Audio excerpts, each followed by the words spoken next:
Okay, Brian, can you hear us? Oh, I didn't know. Yep, I hear you. Okay, we hear you. Jerry, can you hear us? All right. Well, it's 5:30 and everyone can hear us, so let's call the meeting to order. But we have roll call that we have all directors accounted for, with Director Petersburg participating via Zoom. Cindy, do you have the mission statement? At Decorah Community School District, we embrace student learning and well-being as our fundamental purpose. We will, in partnership with our students, families, and community, make the world a better place. The mission of Decorah Community School District is learning, thriving, creating our legacy. The vision of the Decorah Community School District is Decorah Community School District will be a collaborative, innovative, learning-centered organization empowering students to embrace their personal strengths and create their future. Thank you. Okay, we have no old business, so we will jump straight to, actually it's beforehand, so that makes sense. We'll jump to our discussion with Barry Gallagher from the Donovan Group.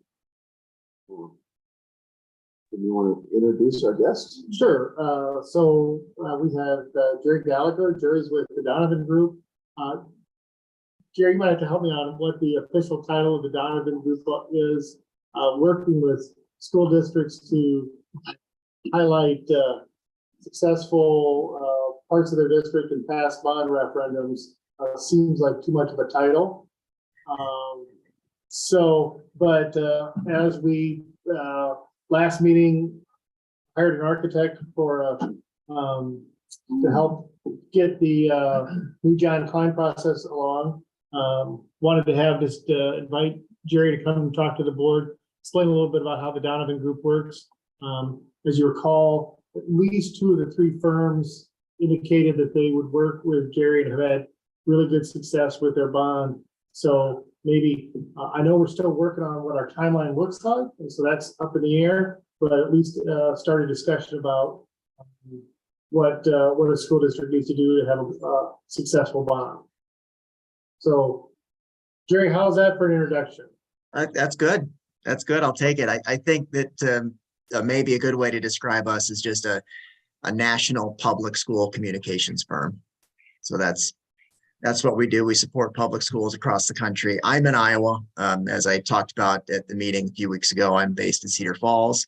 So Iowa is my primary target area, and we work with schools every single day, some on larger projects like you're talking about here with the potential upcoming bond, others with day-to-day needs. For instance, one of the things I was doing just before I hopped on the call was checking with the school district about their all-state speech nominations. And as I was going through the list, it's very clear that Decorah has among the most for any school in the state of Iowa. So I thought that was really cool. Looked like you had 17 all-state speech nominations. So congratulations.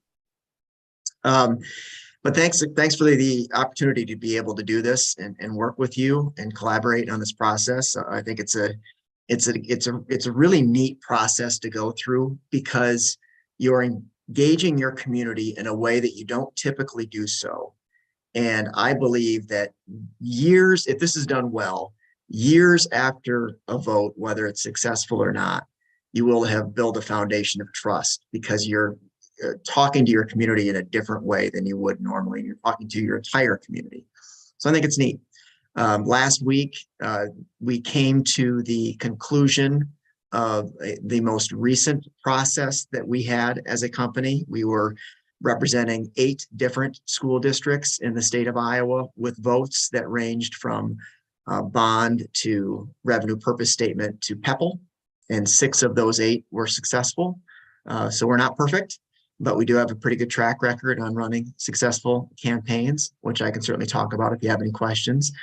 But just to give you kind of the overarching feel of what this looks like, is that when we begin to work together as a company, what we're looking for is messaging from you, is to be able to understand what are those key messages that we really want to communicate to the public over and over and over again throughout the process, because you really don't want to bite off too much of the apple in a situation like this. There are certain forms of deliverables that we can create that has all of the information that we want to share, very comprehensive look, frequently asked questions about everything, all of the documents that you've come up with that need to be shared with the public. But when it comes to repetitive messaging with your community, you really want to hone in on a series of needs that would then meet the solution that we can repeat over and over again in different forms. And so that's what we're looking for up front. And then we build a communications roadmap for you. And what that roadmap does is it shows what we need to communicate through different deliverables over the course of a series of months up until election day. And all of this is information based. It's not advocacy related. And we do so in the form of direct mail, social media, print, contact with your media, video, the website that I talked about through FAQs. There just is a whole host of different forms of communication that we incorporate into a plan from start to finish.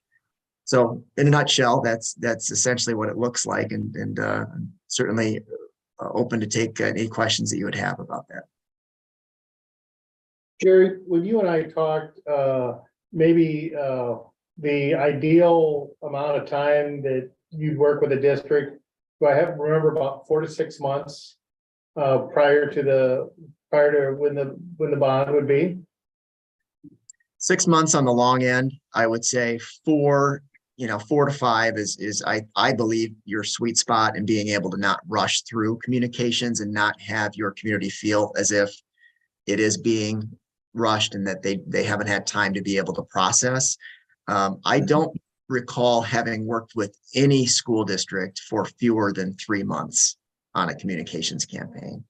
I think that 3 is the shortest that I've ever worked with. Right.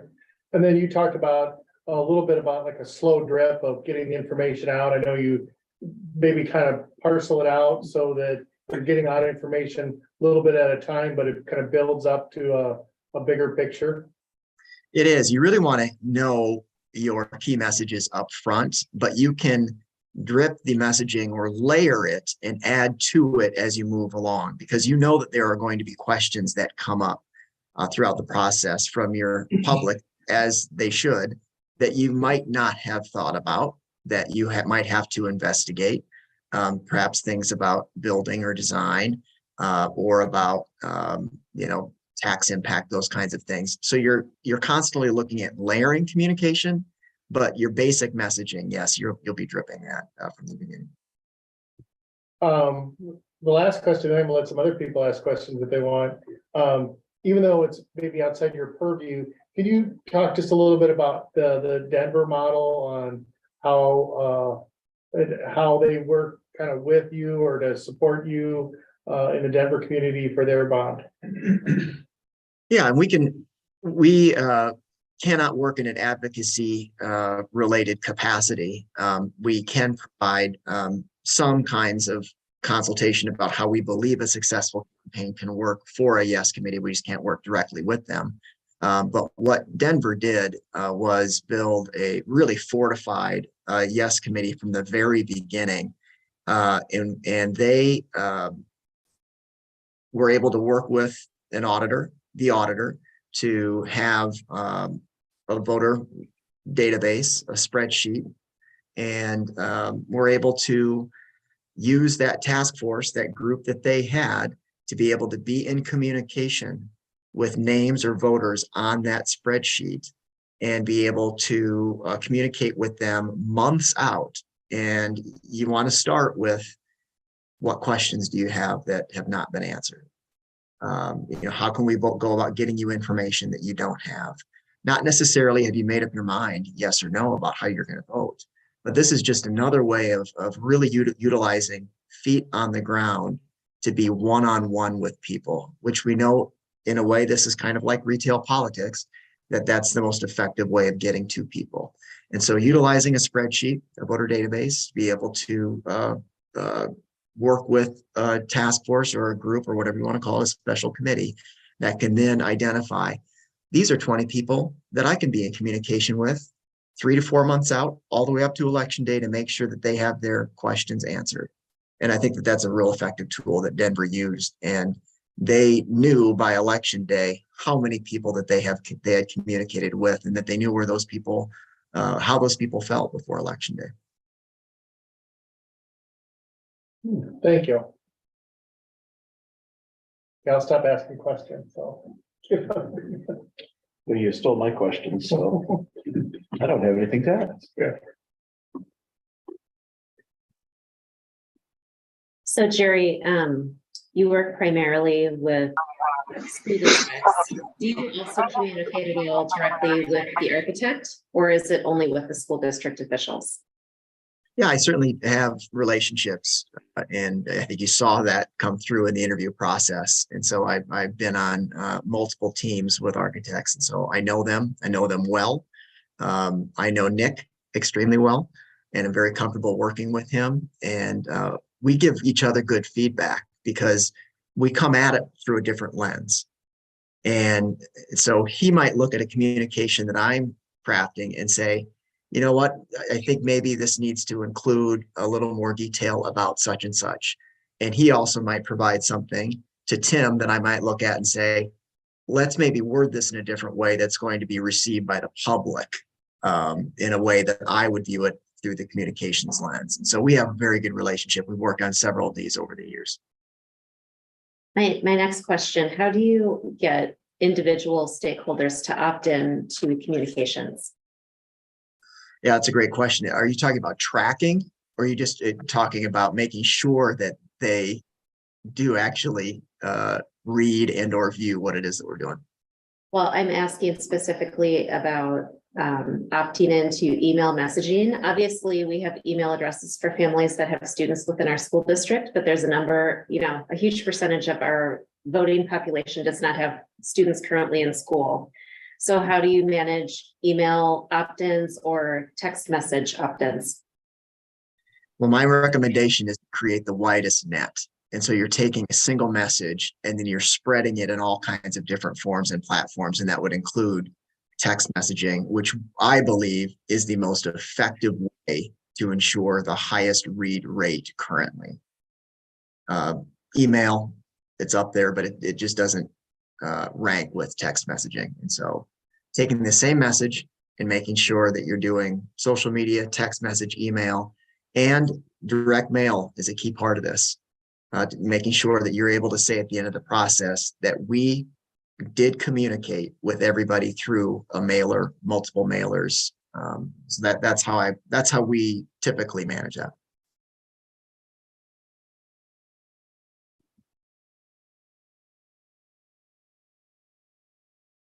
Good.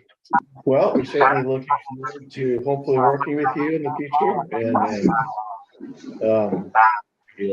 have a few steps to go through before now and then, but we're certainly optimistic that our community will support the vision for a new building.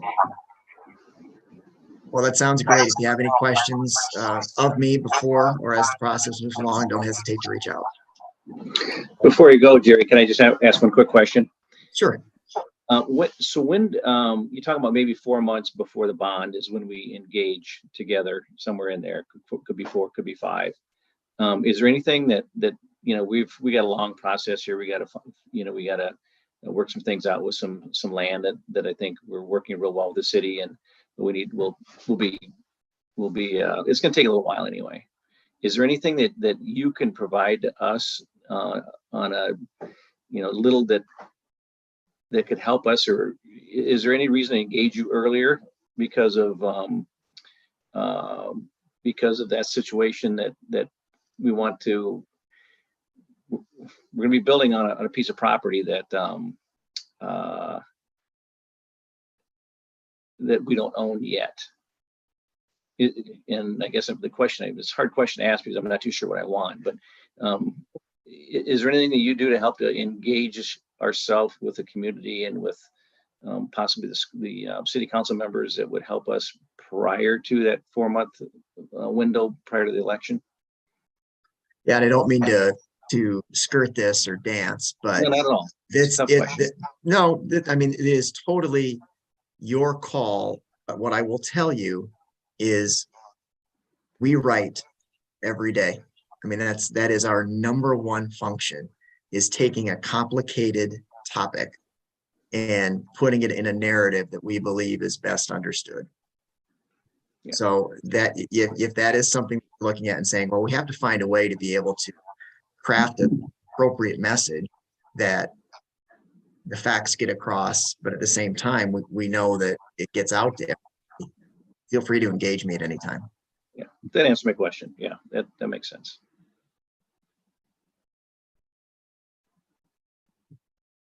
And maybe just to go back to the Denver thing, that was maybe some of the information, not exactly, but when they went out to their groups and the feet on the ground in Denver, Iowa, they were able to ask those questions. What questions do you have? And kind of tease out for a frequently asked questions or a document that then could be shared across different platforms so people know, oh, they did think about putting the building there. They did think about adding the, zip line to the high school or whatever the feature was, like it was a fully vetted process.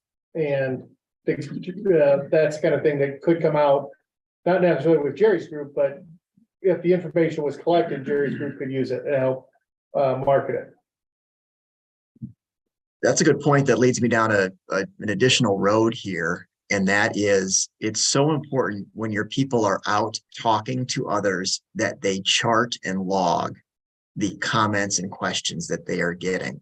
It is a step that is overlooked a lot of times by schools. And from the very beginning, I would recommend that you find a place. And again, that's something that we can help to organize and maintain as a clearinghouse of information, ultimately on a website. But before you get to that point with having an official place, I hope that somebody is able to find a way to make sure, hey, we've got this running list of comments and questions that we're going to need to address from day one.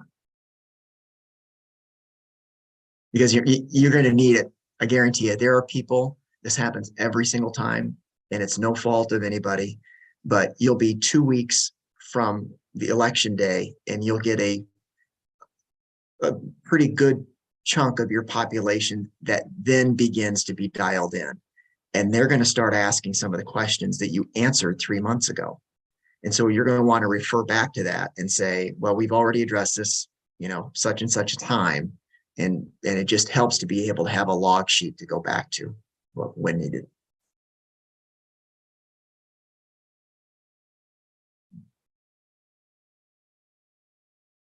All right. Well, thank you very much for joining us. We look forward to working with you. Anytime. Thank you for the opportunity. Bye. Bye-bye. Okay. Next, entertain a motion to approve the agenda. I'll make a motion to approve the agenda. I can second that. All in favor, please say aye. Aye. Aye. Opposed? Motion carries. Consent agenda, I caught two things that need to be separate. My wife had judge speech contest and there's approval of checks to us, but so that'll be separate. Anybody see anything else to segregate? I'll do that. Okay. So we would need two motions.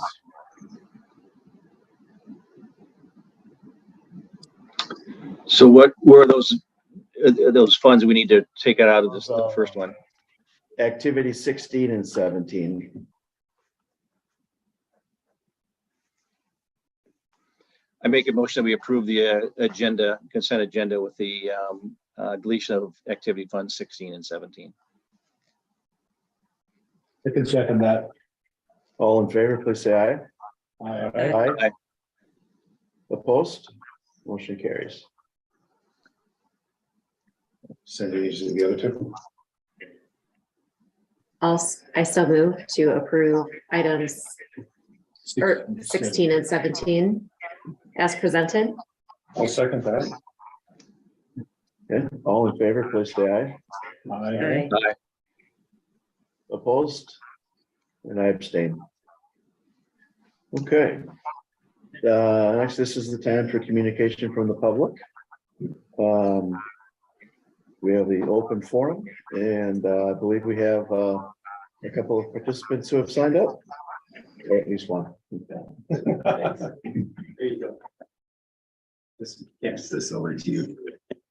This is Matt Kemple and Steve Peterson from the Decorah Education Association. We've been doing a comparability study to highlight how the Decorah School District compares to other school districts with regard to days of work, and this is wages for teachers. Today, we highlight wage differences between Decorah and other school districts. You can read about the comparison methodologies in the methodology section here. I'm not going to go over it here. Before we begin, we would like you to know that we've devoted our professional lives to the education of young people. This work can be highly rewarding, and we're committed professionals. And yet, the intangible benefits of teaching might no longer be enough to attract teachers to the profession, to keep them here. Several recent studies show fewer people are becoming teachers, and many teachers are leaving the profession.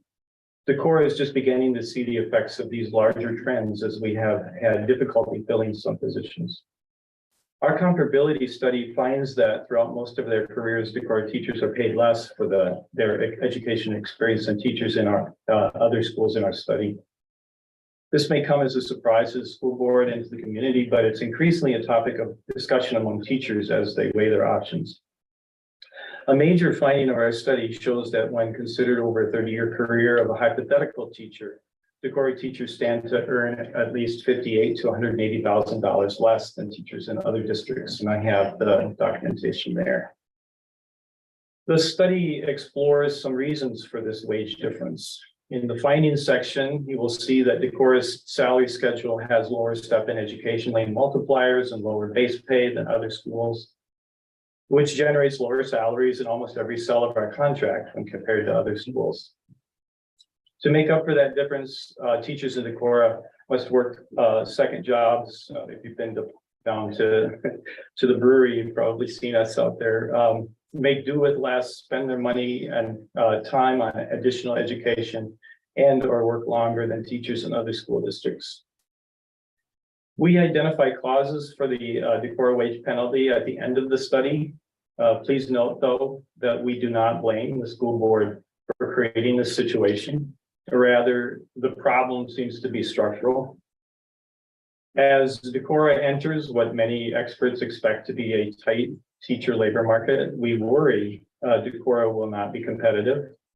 We present this study to warn the school board and the community that low teacher pay may present additional challenges for hiring and retaining teachers in Decorah in future years. So you'll see the results of the study there. Thank you. Thank you.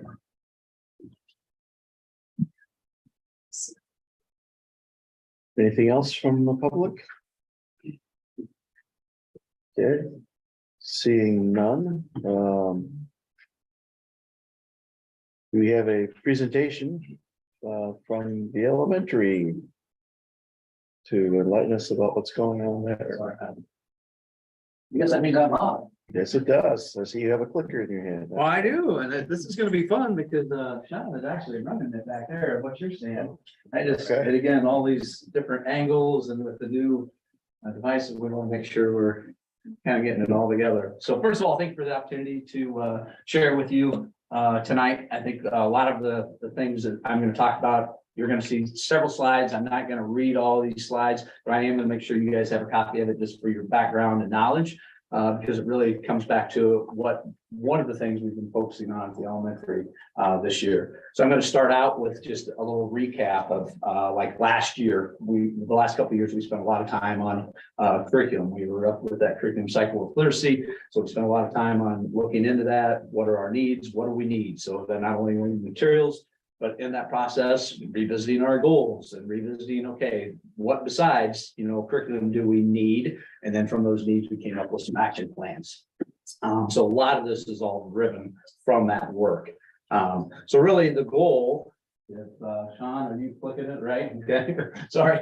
So our literacy goal is pretty short and sweet with that one. Again, just making sure, again, we want to make sure all of our English language arts, we're improving our achievement by implementing, best instructional practices. It's going to be the learning needs of all of our students. All of our students, that's key. So that's really where our goal came from. Like I said, then we created some needs and action plans from that. Now, one of the biggest things that came out of that was a need for small group instruction. Again, as I shared with you guys when we sent the proposal back this summer. So thank you again for approving that. But we came up with, yes, small group targeted instruction was something that we needed professional learning at. And so that's really where the next slide, I think. I don't know how I shoot you there or what. Came back to this. So a lot of these things were in that proposal. And again, for your reference. And before I go any further, I guess I really want to probably say not only thanks to you guys, but props to Dana, to all our instructional coaches, to all our teachers and staff, because first of all, the hunger and want to basically learn and grow and do what's best for kids is amazing. And so that is the work that's happening, and it all is coming through your support, but then also even in this presentation, the support you're going to see in here. That's why I got to stop talking and try to keep this short and brief, but basically getting to some of the clips with some of the teachers. This again, proposal, high impact literacy instruction about things we're committed to. Yep, making sure that yes, we want something systemic. We got the same common language. Make sure we got best practice and research based. We want something that's over time. It's not one and done, that we can continue to revisit, and learn and grow over time. We want to make sure that again we're accelerating that literacy progress and movement for all of our students in reading and writing. And then we want to make sure we're building our teacher capacity. And that's really what we're doing this year, is building their capacity and their skills. Believe it or not, yeah, reading teacher reading is rocket science. A lot of times it's not rocket science. Well, teacher reading is rocket science. Research and inform and customize. So again, along with our current curriculum, we're doing things that are embedded in that curriculum with instructional best practices. But really, the gist of this whole slide is that yes, everything we're doing is research based. It's coming from best practice, and we're trying to customize it to make sure we're meeting the needs of our teaching staff. Therefore, they can take that and differentiate and do the best learning or teaching for our students. This is just coming back to some of the most current research, because again, a lot of the stuff in professional development we're talking about really is, this comes from the National Reading Panel, and that really is talking about every child, every classroom, every day. These are essential practices that we want to do. And this is just happens to be the third essential is really talking about small group, targeted instruction. And all those little yellow words are just, key words that are important with that. Next. Again, lots of words in here, but you'll get a copy of this. But really, we designed a plan, and in that plan, the gist of it is our classroom teachers, our interventionists, anybody doing teaching reading is involved with this. But we wanted to make sure we were doing it so it's meeting personalized learning needs and targeting grade level goals as well. Then we put in there the job embedded coaching. And then we've got, modeling, where they're getting to model best practice of what it looks like. They're doing, some of them are doing co-teaching along with Molly Funk, again, going back to the reading consultant that we're working with. And then they're all almost every time going in and they're doing the observations and then having coaching conversations after that. And those are things that are actually happening even beyond the days that we're using and targeting for professional development. They're actually doing that on their own now, with going into each other's classrooms and having some of those conversations. Again, professional learning goals. And with that one, yep, sort of same thing. We're looking at, analyzing, we're prompting, these are the four things that really we're kind of going through with when we talk about that small group guided instruction, analyzing, prompting, teaching those skills that are specific and appropriate for those grade levels, utilizing, guided writing, along with that to accelerate reading scores. So that's the gist of that. We did reference here the next step in guided reading is one of the resources that we have been using, basically some of the things in that. Okay. Now we're getting into the good stuff. So see, hopefully I haven't talked too long to bore you, but now this is just going to be a clip. So small group reading instruction really is, these are 4 things that's kind of modeled in any small group instruction. Most guided reading, or in this case, small group targeted instruction, really is going to come down to about 15 to 20 minutes, kind of depending on the, your group, the size of your group and the individual needs in that group. You're going to see this is a clip of one of our first grade teachers, and she's doing that lesson, but you're just going to see the 5 things we've cut and pasted the little pieces in there. So it's about 3 minutes, I think, with that. So I'll let you just kick back and watch, and then we'll keep moving here.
Okay, so there's that, just an example of kind of what that looks like. Again, condensed version. I know it's kind of hard to follow in there, but again, first grade, it's just awesome to see, the whole lesson. But again, just giving you little, snippets of basically the things that are active. This next one, we went ahead and talking about the impact of our PD.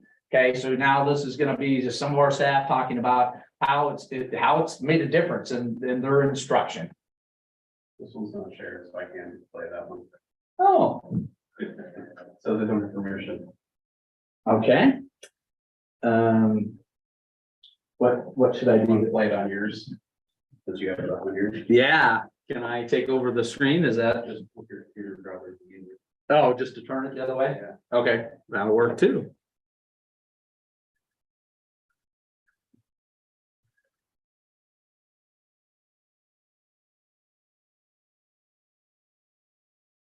Okay, this is not gonna be probably ideal, but, yeah.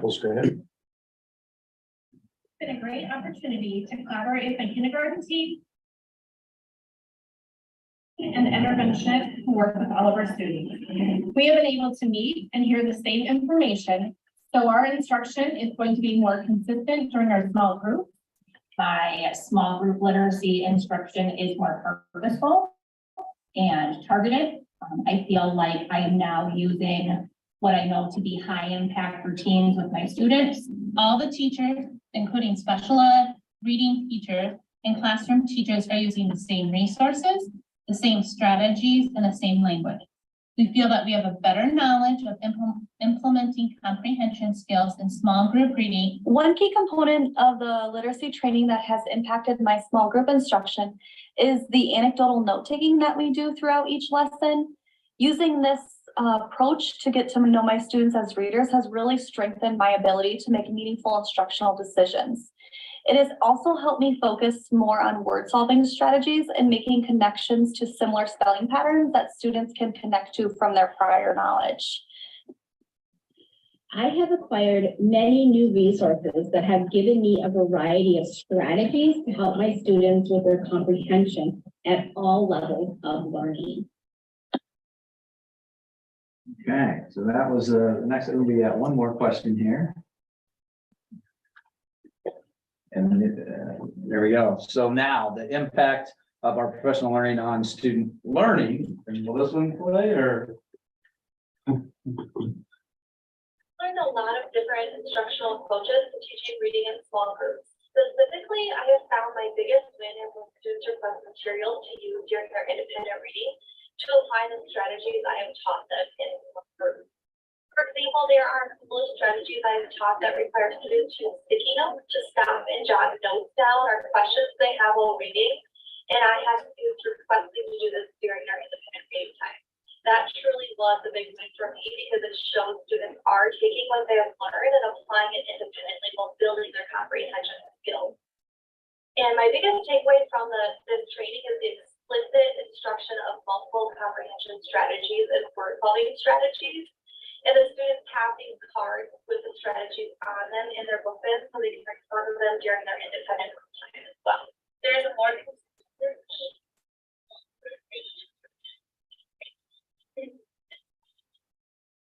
I think it's been a good classroom teacher has allowed us to have more targeted instruction at their ability level. Students have been exposed more comprehension skills and for study.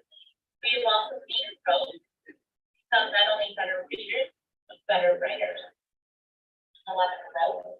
And my students as readers here and previous years. In previous years, they would come in reading at a level and I years at that level and they would stay together and progress the moment together throughout the year. And this year, there's a lot more flexibility. I really make it proud. It is something dialed in words for me with me. Individually, they work with us maybe. I love the opportunity to be able to meet with students. That's the video. I think that should be the last little video. I learned a lot of different instructional approaches to teaching reading in small groups. Specifically, I have found. Good. All right, excellent. So just some tidbits from some of the teachers and staff of the impact it's been having. I'm going to wrap things up here again with these last slides, but these are just, again, Molly's actually here this week. She'll be with us again, Tuesday, Wednesday, Thursday, and actually Friday, we're doing some stuff with from the admin side of learning best practice of what we need to do and walkthroughs as well. So, this is just some of the things, making sure, again, differentiated, it's meeting the needs of, not only our students, but really teacher readiness and what they're ready for. So we've really got differentiation going on. Kindergartners are doing something different than first grade. First grade teachers are doing something the second, third, fourth. So we've really kind of differentiated that as well.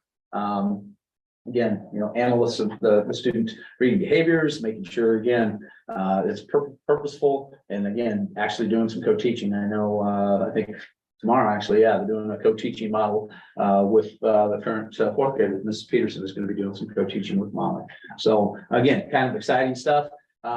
Next slide really is just, these are things as we know, going back to last spring. Here we are this spring. So what do we need to do? We need to go back through, revisit some of all those things that we did. You know, these were our goals. These were our action steps. So again, reviewing those. Okay, how did we do? Okay, what do we need to do now towards next year and make a plan for that? So those are, in essence, a lot of the things with the slides. There's a couple more in the end that really just talked about those action steps. So you could have those kind of in front of you too as a reference if you want. That's kind of what I got. Probably, again, I went on and on, probably more than I meant to, because I knew it was supposed to be short and sweet, but the sweet part was in the middle. But it's really, as I said, it's the work that everybody else is doing. That's the impressive part. So thank you for the opportunity for us to do that. Great to see the progress. Yeah. Okay, moving into new business, we have the audit. Annual highlight.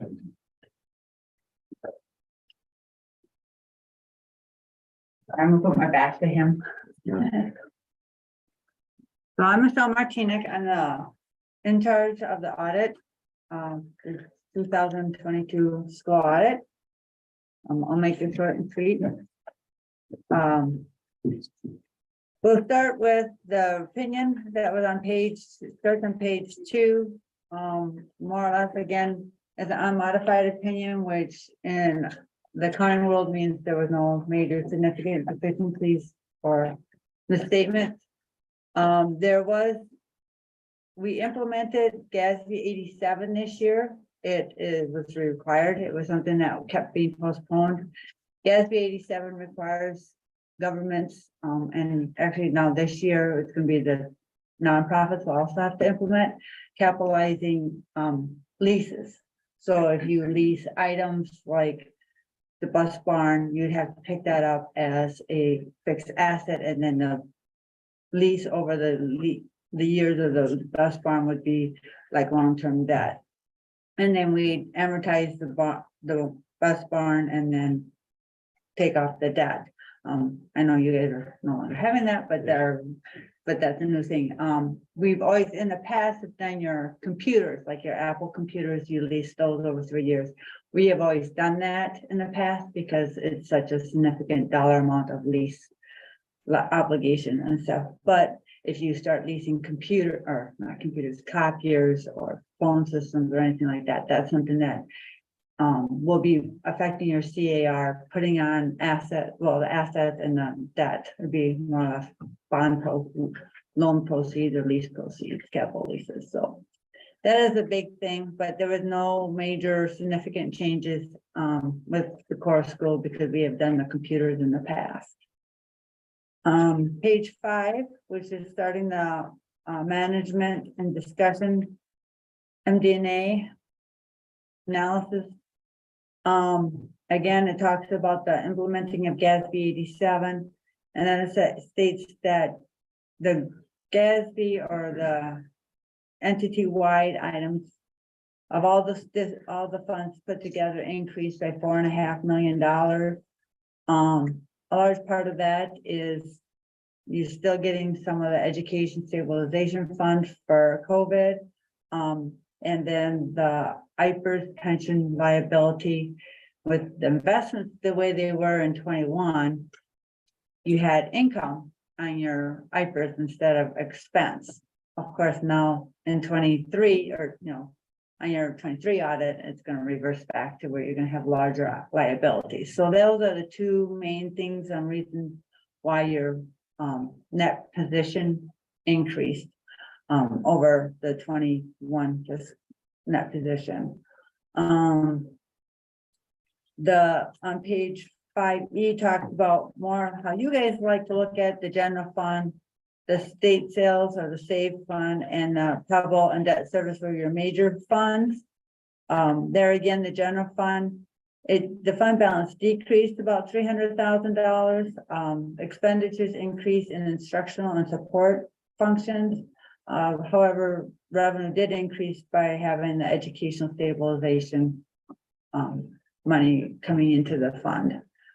Pebble and the sales tax funds both had increases in the fund balance, even though the expenditures increased also with more expenses with equipment being purchased. So that just states that you're like this sales tax revenue increase was greater than what you had spent. Page 55 talks about the single audit. Like I said, I'm not gonna go over too much. There's no restatements or anything like that with the GASB 87. Page 55 starts our documents for the single audit. You were a single audit, you spent $2 million, $2.3 million in federal funding. Of that, 891,000 of it was the Education Stabilization Fund, which was all with the big hunk of COVID money. So eventually that's gonna all come out. And that was the one that the federal government determines that to be high risk. So we have to audit that every year until it's gone. Or until they decide to say that they trust everybody now and it's not considered high risk. Page 56 talks about the segregation of duties, which is something that all our governments that we audit have. It's just with you being a smaller government, smaller staff, there's no way you can segregate where not one person touches a transaction more than once. And as long as you guys are aware of it and you kind of review everything in close contact with it, you're doing as much as you can do with the staff that you have. So the next couple pages are just our opinions of the government auditing standards. That's one we always have due to being a yellow book. That's just stating that we are testing compliance of state laws and contracts and agreements. There again, we didn't find any issues except for the segregation of duties.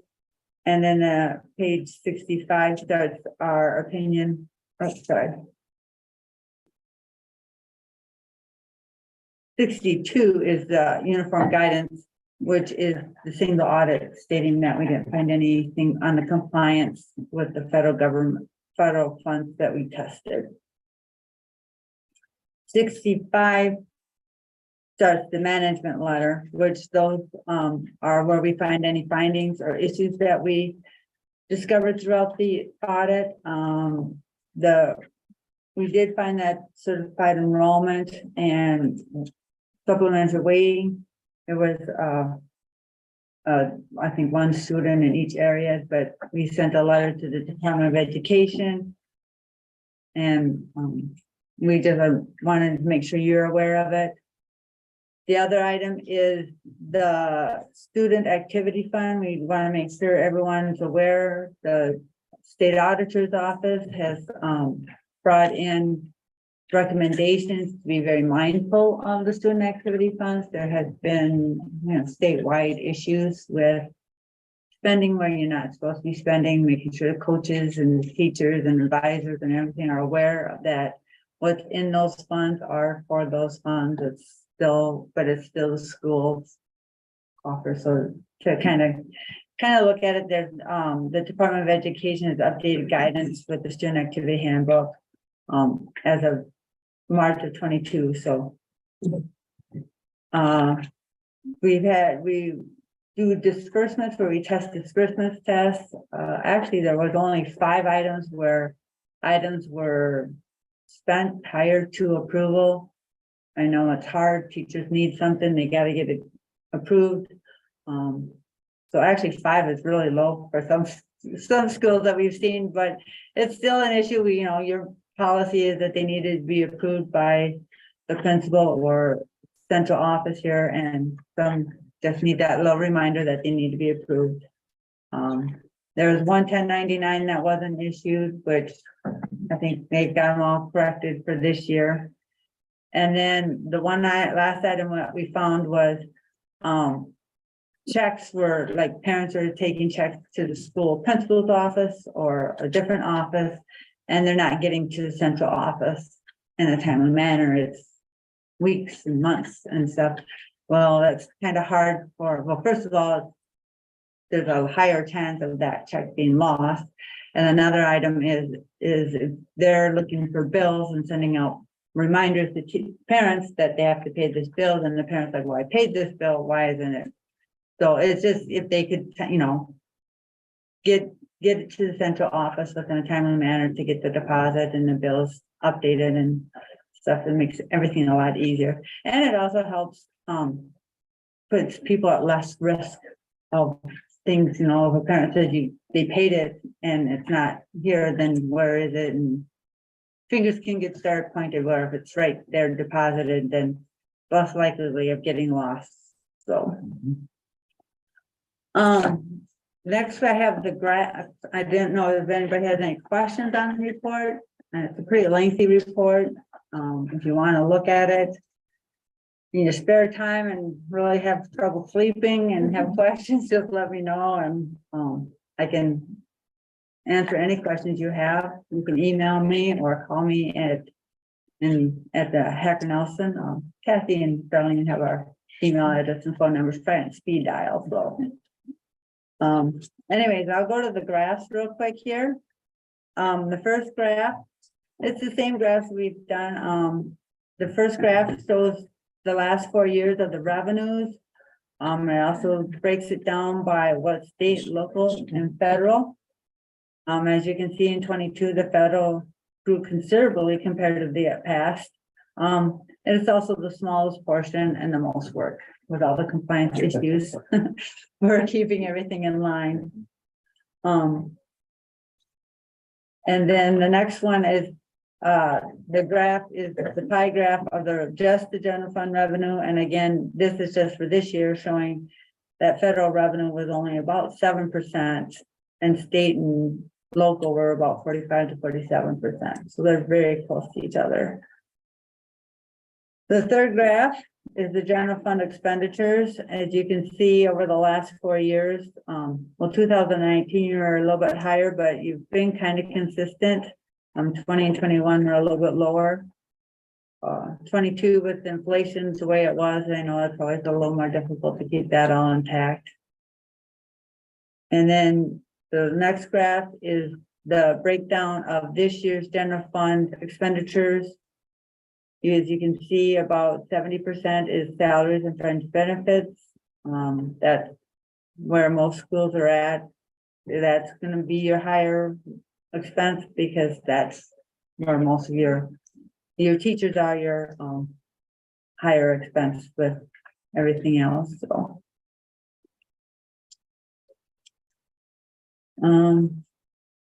the next one is your solvency. This is more or less showing the fund balance over the expenses and revenues, and you can see you did lower a little bit in 22. 19 was a lot lower, then it went up 20 and 21, and then just a little bit lower in 22. But you're still in good solvency, good state for that. And then the spending authority, we call that your credit card limit. This is what you can spend as you went down a little bit in 22, and that's an estimated. I know the state kind of goes through, fine tunes it a little bit after the audit. So, and then the last one is your student enrollment data, and as you can see, 22 is a little bit lower than 21, and you're slowly on a decline. Hopefully, they'll increase that, bring more people into the community. So that's the graphs that we have. Anybody have any questions on those? I know I went by through quickly. And then What's AEA flow through? I think I can answer this one. Yeah, I think you can. I look to you. So we get the money from the state doesn't give money to the AAs, they give us, they figure out what the portion is, so we receive it in and then we pay it out. So it's like I don't know, it's a zero-sum game. Whatever you get there, you just pass on. Kind of like. we don't really receive it. Like, We don't really. We have to just Yeah. report it on Oh. the books. Okay. Oh, we don't even get it. Or just goes into their account. They don't probably physically get checks anymore, yeah, okay. Okay, that's a significant number. And I think it's based on enrollment and size of the school and everything, so. Yeah, they have to fill out an aid and levy worksheet too, just like the district does.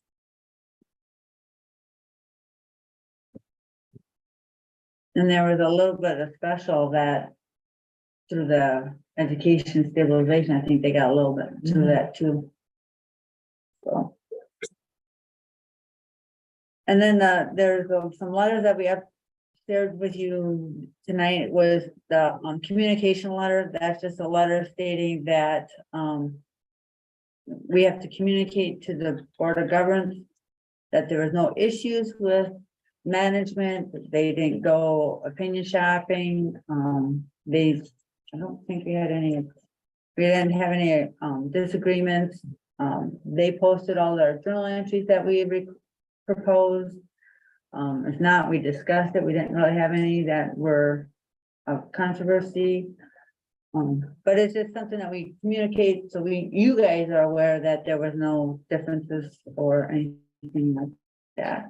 And then the last thing is our list of steps to kind of, if you want to review issues to see about helping to reduce the segregation of duties issues to separate it any more than you can. So just things to look through and say, oh yeah, we could probably do this or not. So, or to check in to see if it's beneficial. So other than that, I'd like to thank Kathy and Darlene and Lois and everyone in this management to helping us with this audit.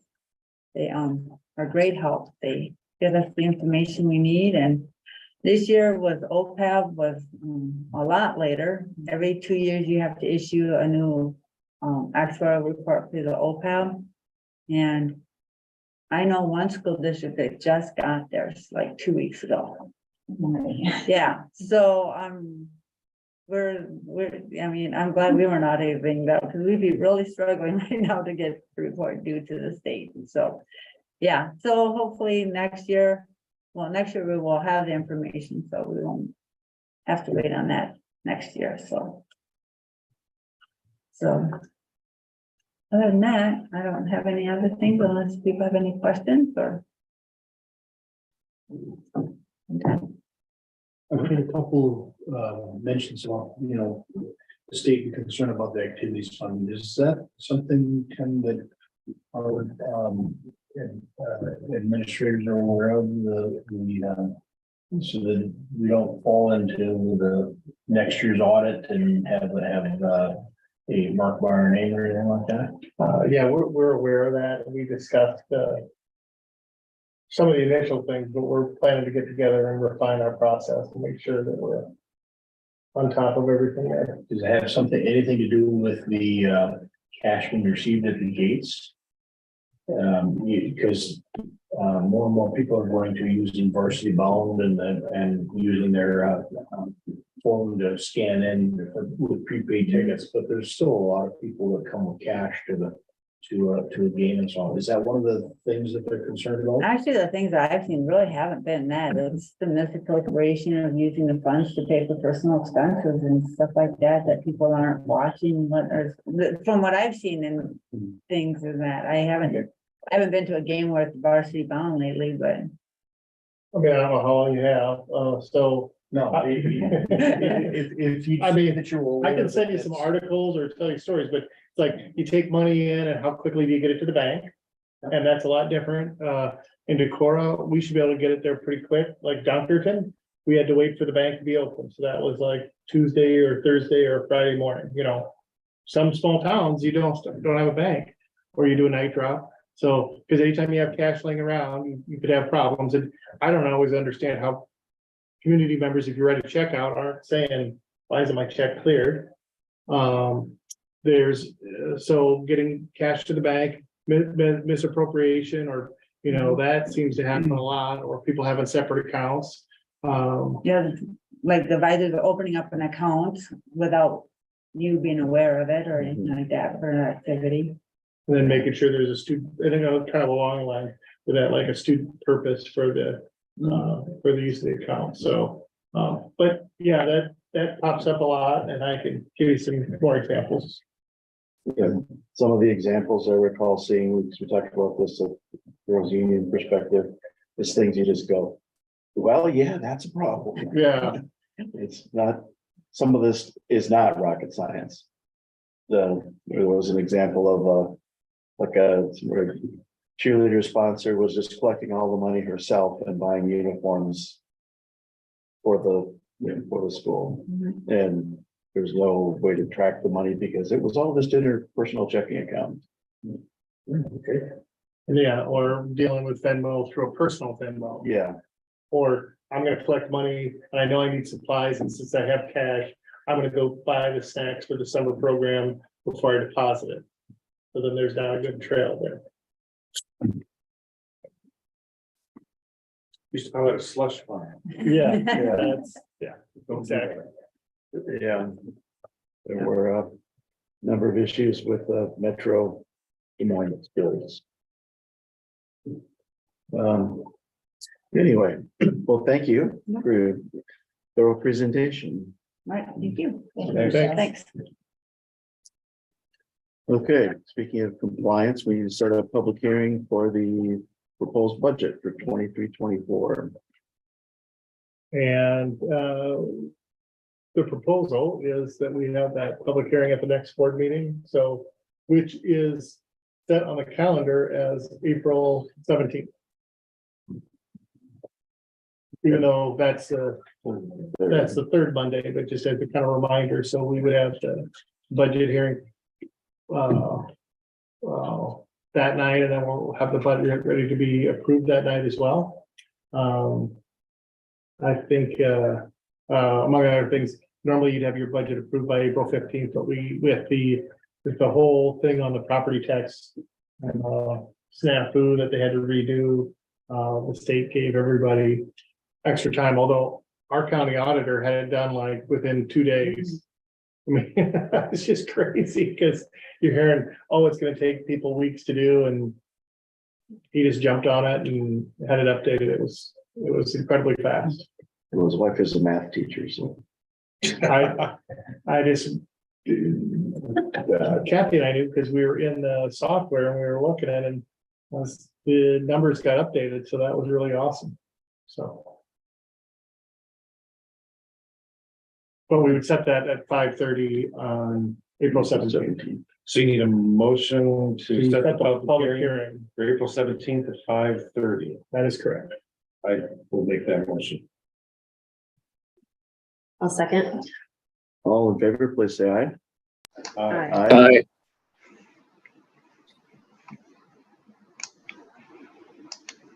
Okay, next the budget guarantee. You might need it. So you just want- Yeah, Need it this year. It's just a good practice to do it every year, just so you don't forget. Yeah. there you have it. Anyone care to make the motion that is suggested to us? I so move to adopt the board resolution for budget adjustment guarantee. Yes.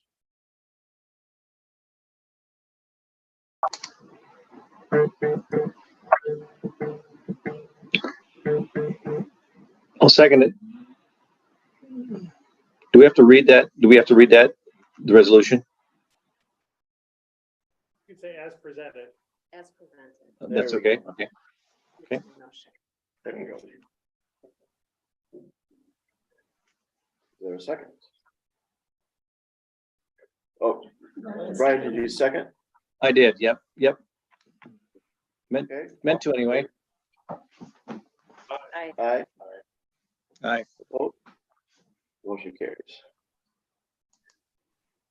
Okay, instructional fees. We have a little bit of change this year. Yeah, just a little bit. We're trying to maybe clean some stuff up. Early childhood, we kept at $28, last year $28. Maybe tried to round some stuff off. Transitional kindergarten through 4th grade, we recommend going from 44 to 45. And 5th through 8th, from 59 to 60, 9 through 12, from 64 to 60. So it's just a kind of a clean break there, or a clean number. K-12 FB for technology at $25, raising $1 on the towel fee, because we still do towels at the 7-12 from $11 to $12. The instrumental rental fee for students who take their instruments home from $5 to $12, or from 5th to 12th grade for $55. And then I just had on there activity student fee for $45. A reminder that the senior passes are free, and that's for 65 and older, 62 and older. So with an adjustment that senior passes are 62 and older. And driver's education, we're not going to charge for that anymore. Not that we're not offering it, but we use Street Smarts, and they can collect the money. So we'll still promote it. We'll still get the word out. We'll still do all that stuff. We just won't be in the cash handling business of the process, which will save us a little bit of time. And then one of the other things, we were charging $365, and it was actually $380. So it was a loss leader for us, which we shouldn't be in the process of doing. So that's a pretty common practice that people can pay them directly. We'll still work with them for because we do cover the cost for reduced and for free students for their driver's ed. And even though we're not the one charging that fee, we'll still be able to track and follow up with families to make sure that everyone interested in age eligible for driver's ed is finding the right information. So we've kind of got a process where the needs to manage most of that, so we can still advertise, promote, let people know where to get the information, sign up, but we just won't at Tim's point be collecting the money because we're losing money doing it. And then sometimes Denise is having to track down that pay, where we feel like Street Smarts can be gain links and that, and just help create the conditions for people to sign up. Great. I make the motion that we approve the instructional fees for 2024 as presented. I'll second that. Is there any further discussion? All in favor, please say aye. Aye. Aye. Opposed? Okay, the AEA food service purchasing agreement. Yeah, pretty common. Lots of school districts participate in it. When I've seen this lots of places before, I recommend that we continue. Based on your recommendation, I move that you approve the AEA food service purchase agreement as presented. I'll second that. All in favor, please say aye. Aye. Aye. Aye. Opposed? Motion carries. Okay. Sean, is this you about the Apple lease that we have to cross our T's and dot our I's? I can get it started, and yeah, you can fill in if I need it. So submitting our lease document paperwork. One of the requirements that is in place with Apple is that we have an opinion by our legal counsel. So speaking with Kathy, she got a hold of our legal counsel, and this is what they had sent to us. That basically looks like a resolution for your guys' opinion, for them to provide that opinion to Apple. So, yeah, seems like a lot of hoops to jump through, but that's required now. What we have to. And this was a change from our last lease, because the last lease, they used their attorney. Yeah. They did what? They used their own attorney, so Apple's attorney. Now they're saying, no, the district has to have their attorney look at it. Which I think is a good thing, because it covers us better, because we have our own legal counsel covering us. I don't know why they changed that policy. So we need a resolution to approve the lease, approve the lease documents with Apple Incorporated. It'll be a roll call, but we need a resolution second first. Yeah, I'll make that motion. I'll second. Good. Roll call, Cindy, Aye. Brian, You're muted.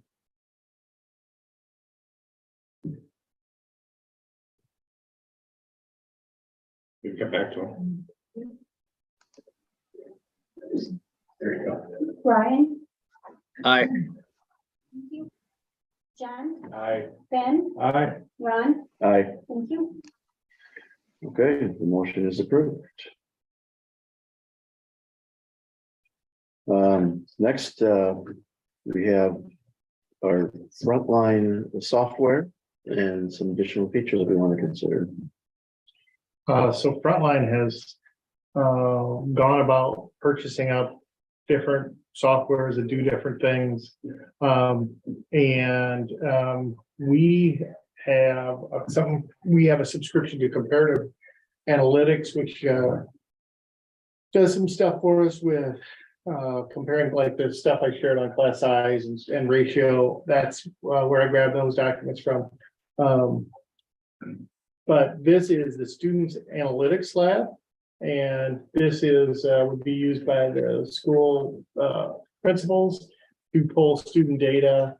And as I'm now at the end of my knowledge of this program, I'm gonna look to Mr. Hurst, who is our local resident expert. So, yeah, definitely I advocated for this one. We would have had a program called 5Cast in Mason City. Basically what it allows you to do is aggregate data efficiently. So anybody that's ever crunched numbers know that can be very time consuming to go find all the information, create a spreadsheet, and then find another spreadsheet. And then a lot of times the data that you need exists in multiple files and platforms. And then you've got to sort of synthesize that data into something meaningful to tell a story or to understand trends of what's really going on with your students. With this particular program, it kind of has multiple categories of learning. You can aggregate Power School, math, ISAS, GPA, ACT, AP scores. Mental health, you can look at conditions for learning, My Savers, other types of metrics to be able to see, as well as attendance, behavior, grades, etc. Kind of the idea here is that you're working with human beings. And to be able to understand a human being, you understand multiple metrics, and you got to synthesize them together to understand what's going on with the kid. You can sort of have 15 different spreadsheets and try to make meaning out of that, or you can use actual software that you sort of synthesize and help you maybe discover and uncover things about your kids that maybe you don't see just by where do I look, where do I go, where do I create meaning. Efficiency wise, spending less time in our offices crunching out spreadsheets and more time synthesizing and understanding what the data story is telling us, and then allowing us to target our intervention with kids and actually work with kids more certainly has value. The cost of human capital, you think about the cost of just sitting there all day grinding out a spreadsheet, you're taking away a little bit of what you can do with kids. As a principal, to be able to target interventions and direct interventions that are appropriate for kids certainly has value, but it takes time to synthesize all that. The data is real time. So as soon as something gets updated or entered in Power School, boom, it's there. Versus I created all this spreadsheet and it's outdated 5 minutes after I created it because now there's new data. So you can instantly create things you can do in the faculty meeting, or I can, if I do this presentation, if you whatever, or down the road, I'd be able to show graphs, charts, information in a way that's meaningful. When we did this in Mason City, this was a directive from our board because what they got, what they wanted to see is a consistent graph, chart, data view from all the different buildings versus like this building did it this way, this building this way. And it was more understandable for the board to kind of get used to a certain look and a certain style. Obviously you guys know I have a science background, so the ability to kind of pull data and aggregate data and so forth, obviously is appealing, and it helps us understand our kids and their performance better, which makes it just more meaningful what we do with them. So certainly most metro schools I've been in have had some level of platform like this. I get that we're not a metro school like a suburban Waukee or a Johnston or even a Mason City, but certainly those particular schools find a lot of value in terms of directing those targeted interventions.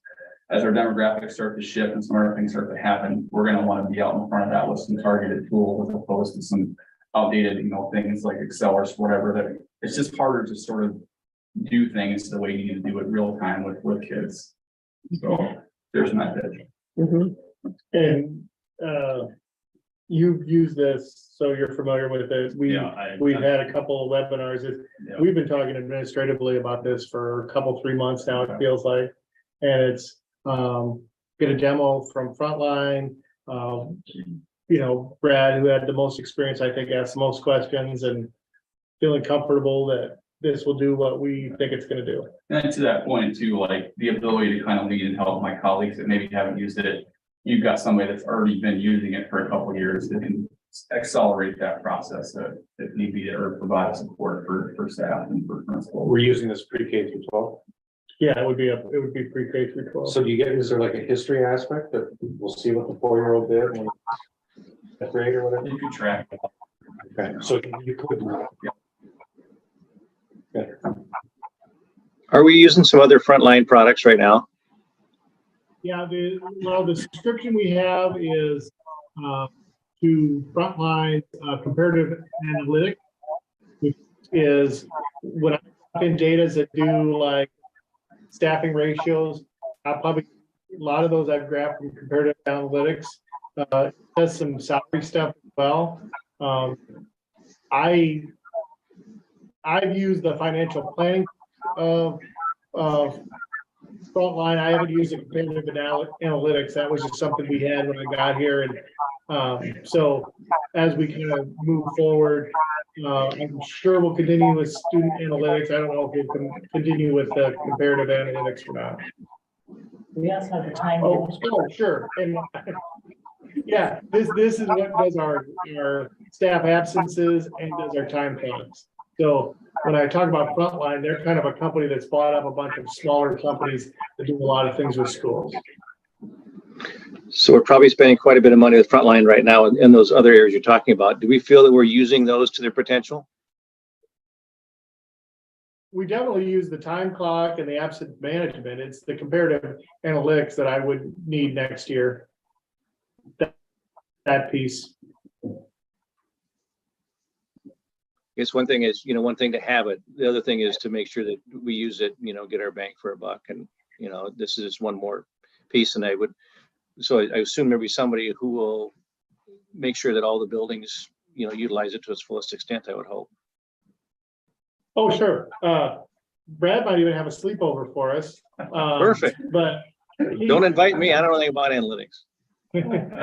Brad's pretty fired up and passionate about it. And I do think, just kind of watching it as a former building principal thinking, oh, that'd be cool. But having somebody in district I can call to and say, wait a minute, how do I get back to that one graph will be real helpful.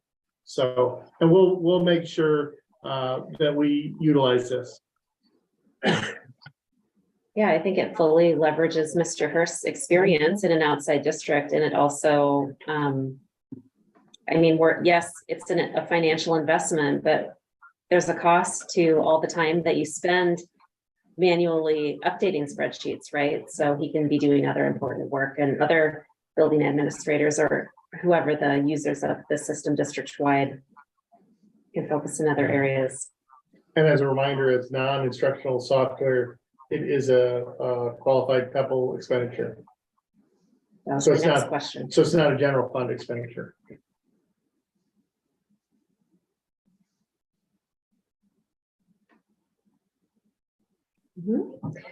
I so move that we approve the investment in the frontline contract for non-instructional software.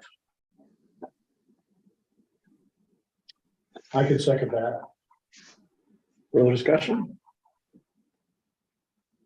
All in favor, please say aye. Aye. Opposed? Motion carries.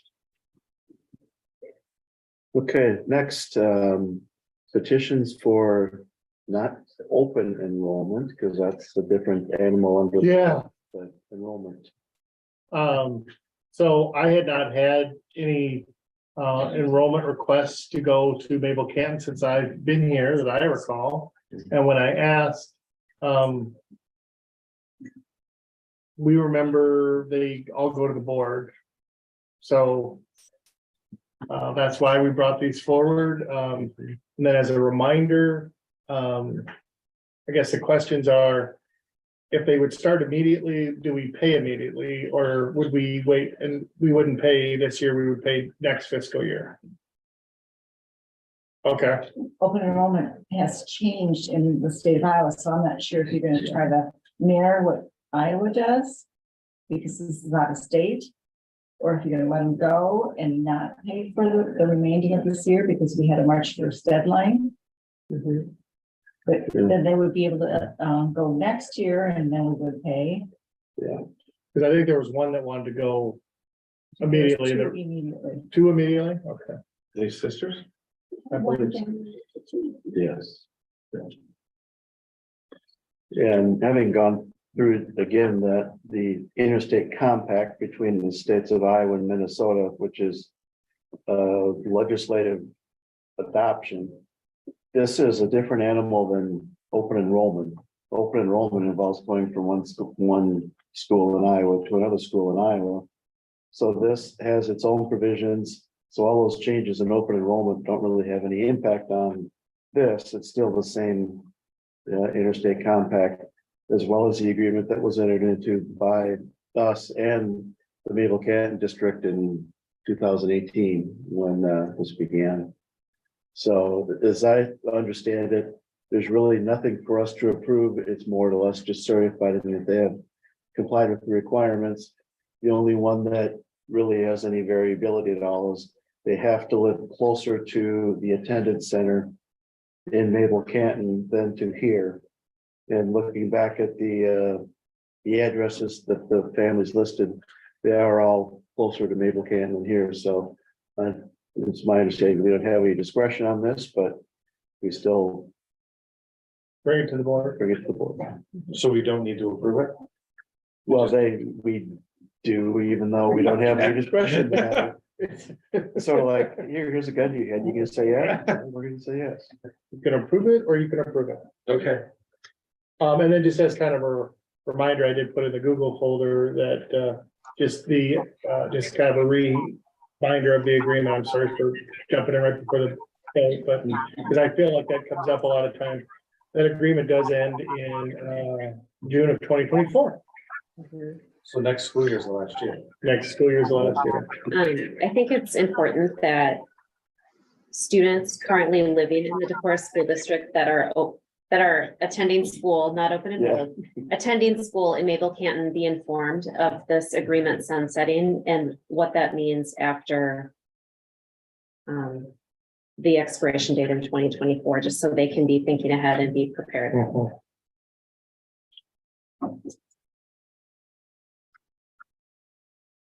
Just ask a question again, Ron. So these people are, two of the three are asking to, for their students to leave us mid-year here. And one of them is asking to transfer up there for next year. Is that correct? Yeah, there was a family that wanted to go. There's a family of two that wanted to go now, and then the rest of the requests were for next year. That was also a family about, well, two families, 3 children total for next year. So we're up to 5 students beginning next fall. Okay. So can we is it possible for us to make the decision that we don't approve the ones mid-year here, but or do we have a choice of approving them mid-year or not? No, the way the code reads, it's for like kindergartners, you have to apply in advance by March 1st, or if it's their first time enrolling in school.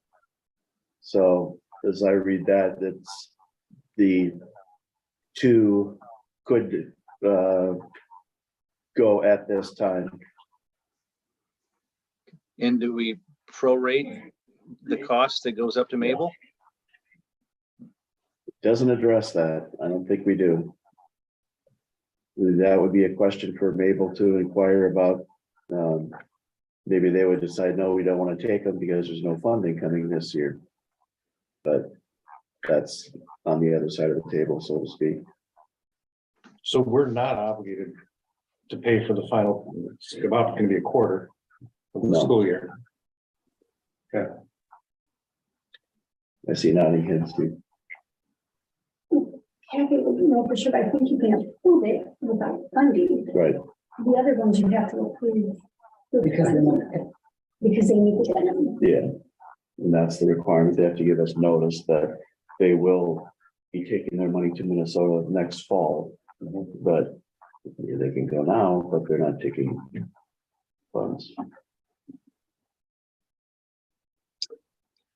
To Cindy's point, I think that's, I agree with her that we ought to be sending letters to all of the families currently attend Naval County schools to make them aware of the forthcoming situation.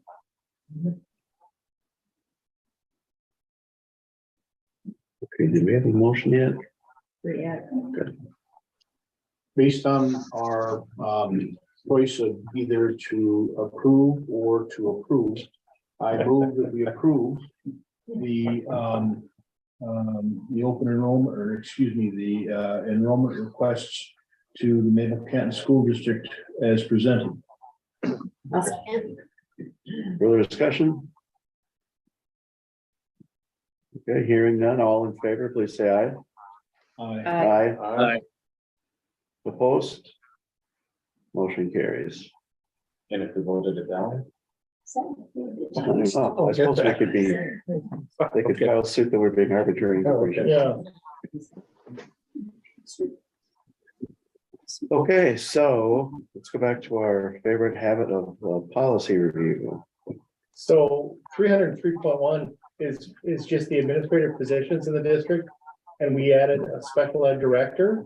But you'll notice here, as Darlene did, that it's entitled special ed supervisor. Because on the Iowa, the official way it's listed on the Iowa certification and licensure, it's listed as a special education certified supervisor. So that's what we're going to list as an administrative position. And then when I have a recommendation for the board for a person next month, I'll ask that we hire a special education supervisor, which is a director of special education. And then so this is the first read to add one line to this policy. And as a note, we did meet with the Crossroads Consortium, which is all the schools that send students to Crossroads. And we are the fiscal agent for that group. I kind of put a note in your board notes, but I talked to the other folks about having assigning part of our special ed supervisor to facilitate the Crossroads at maybe, we talked about a day a week. So that will actually offset the cost of that increase and make it maybe more closer to cost neutral. And then that'll also make sure that our services at Crossroads are effective and meeting IP needs. So anyway, but that's the first read to add one position to the administrative positions. And what percentage of kids in Crossroads come from Decorah? Is it a large percentage or a smaller percentage? It's a small percentage. I want to say 29 there right now. We have 20 at Crossroads right now. 20 at Crossroads? Yeah. Let's see, 20 from outside districts, 3 from Decorah. Okay. So I hope you heard that 23 total, 3 are from Decorah. Okay. So without doing the math, I'd say that's about 15%. Okay. I just want to make a comment that I think if we're not, this person or somebody needs to just be very cognizant that the fact that we're fiscal agent, that it doesn't cost us anything to we pay our fair share and no more of the Crossroads education over there. So by being a fiscal agent, do we get paid to be the fiscal agent? I'm guessing. I guess we don't. We probably don't. No, we don't. If we don't get we could charge, part of the agreement says we can charge for a special education supervisor, a principal, which we've never hired for that, or a nurse, or I think it says payroll specialist. So if we were to determine that it took up a certain percentage of Kathy's time, we could charge back to the consortium for that.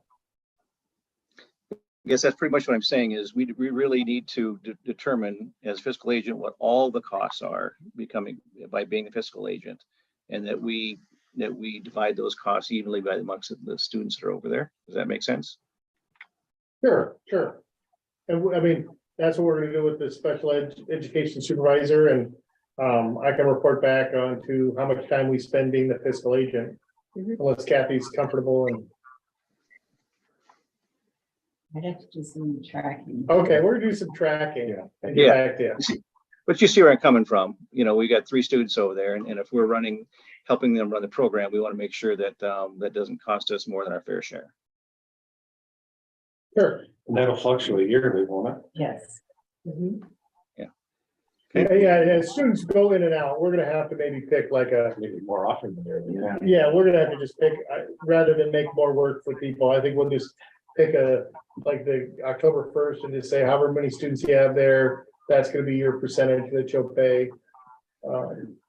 Unless we really want to change it every month, but I don't think we would want to. No. But if you had a big influx one month, we could visit it. If we had to. Sure.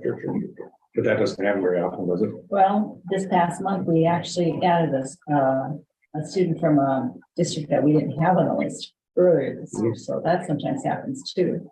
Do you spend a lot of time being the fiscal agent for the Crossroads? I track all of their bills and make sure I get my payments out to all those districts, and then Darlene receipts all the money when it comes in. And she keeps all the money? We just talked about that. No. Is there a cash discount? Receipts, deposits. Oh, receipts. Sorry. Receipts. I need to be cognizant of, we do seem to do quite a bit of this stuff for other schools, and I just think we need to make sure that that we get paid for it if there's something that we're doing, so. And then Dana, I think you get involved with the MAPS testing for all those kids there. Just made a note for my time sheet. And then I'm not sure if the nurse does any 504s over there. I wonder if the nurse would be more involved in the billing for Medicaid. Might be something. Christy does the Medicaid billing, so she Okay. works with Sarah Ellsburn on that. We normally send it to the other district if they're not our students, and then they're supposed to Okay. report to Medicaid. So then we're not doing our Medicaid billing. Okay. So to answer your questions, Brian, we'll do some time audits and make sure that we're charging back to the consortium. Perfect. Yep. Thank you. Okay, anyone want to offer a motion? We have to approve the first reading? Yeah. We just read it all. Yeah. You think we do have to approve it? I don't think we do either. You always have to do this. Oh, you always have since I've been here, which was new to me, but you're fine. I guess we would sleep in too much. I guess, okay. I'll approve the first reading of 3031. A second. All in favor, please say aye. Aye. Aye. Opposed? Motion carries. Okay, and a wellness policy. First read of the wellness policy, and I can tell you that about every 3 years, we revisit the wellness policy, and I know that because we're having our nutrition review and having an up-to-date wellness policy as part of that. So I'm encouraged to tell you that this wasn't just like, hey, we need to hurry up and do this. This was actually a group of PE teachers and nurses, and we had a discussion about what we wanted to include and what we wanted to take out. So they did a nice job with it. And this is our first reading. I'll make a motion. We approve the first reading of the wellness policy. There you go. I'll second that. Okay, all in favor, please say aye. Aye. Aye. Aye. Opposed? Motion carries. Okay. Renewal agreements and memberships. This is maybe my comfort level is we would always bring student teaching agreement other agreements to the board, so I recommend one. If you, I'll explain them all to you, and if you want to approve them individually, you can, or I believe it'd be okay if you just did them all. There's one for to be a cooperative agreement for free service clinical placement, pretty standard. We'd love to have you and I place teachers and preclinical teachers here. The next one is the Chamber of Commerce membership as a nonprofit. We have a membership in the Chamber of Commerce, and they charge us $250. And then that helps us with our connections to the community and outreach. So that's I think a nice thing to be a part of. And then the last one is just the RSVP program. That's kind of the works with the AmeriCorps seniors and gets volunteers lined up in our building. Mr. Barney was a Shannon Putnam Dibble has usually signed it. So when I asked Shannon, she goes, "Yeah, it's great. They give us all sorts of volunteers." So I don't know if you have anything to add to that one. I think, again, it's just the cooperative agreement and community, again, getting people in for helping mentors and for our students that need some additional support. It's a good program. Yeah, good stuff. Make a motion, we approve the annual agreement for mentorships and other memberships as presented.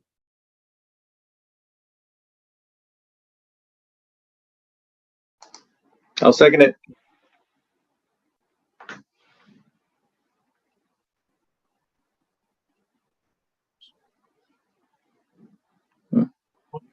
Most of us have used one last time, so we haven't even gotten a chamber yet. So Brian, what would you intend your motion to be? Do you get on the ball? I meant to say, I was seconding that, but I'll cut out a little bit, so I didn't hear anything there. Sorry. You bundled them, right? My motion was Okay. bundle all three. Awesome. Right, are you seconding all three? I was saying, yes, I am. Yep. I am. Yep. Okay. All right, all in favor, please say aye. Aye. Aye. Aye. Opposed? Motion carries. Okay, item L, calendar updates. Calendar update. So at the last board meeting, we approved a calendar that had the final day of school on Friday, May 26th. Since that meeting, we had some three total snow days, and one day school was canceled for girls basketball. Which if you added those to so we've got some options, add them to the end of the calendar, which would make the May 30th, May 31st, June 1st, and June 2nd student contact days. And then staff PD days, there's 2 to make up, and so then that's gonna be Monday, June 5th and 6th. We did meet as an admin team on Friday during a snow day, actually, and started brainstorming solutions, and we kind of had a discussion about how this was kind of an abnormal winter, and we feel like we've had a lot of days, and just trying to look at what's the best thing to do. So we came up with an idea of 2 things, which could be done in conjunction with, instead of adding all 4 snow days to the end. The first one was starting in April to move the high school start date up 10 minutes. This would be a precursor to the plan for next year. That would capture about 6 hours, 6 3/4 hours, so roughly 1 day of school, which would mean that you could move the last day from Friday, June 2nd to Thursday, June 1st. Then the next thing that we discussed was holding school on Monday, April 10th, which is part of a 4-day weekend. Good Friday we have off, and then that's the Monday after Easter. Contractually, we're allowed to do that because it just says in our master contract, we're supposed to give people breaks. The problem, of course, is not knowing how many people already have 4-day weekend plans and no real good way to do that. However, I did this morning do a survey, which I shared some results out on. I got a lot of responses. I think I had like 180 responses, and about 9% of the staff would ask, can you work on, this is teachers and paras and everybody, can you work on April 10th 9% said that they could not. So that's about 16 employees.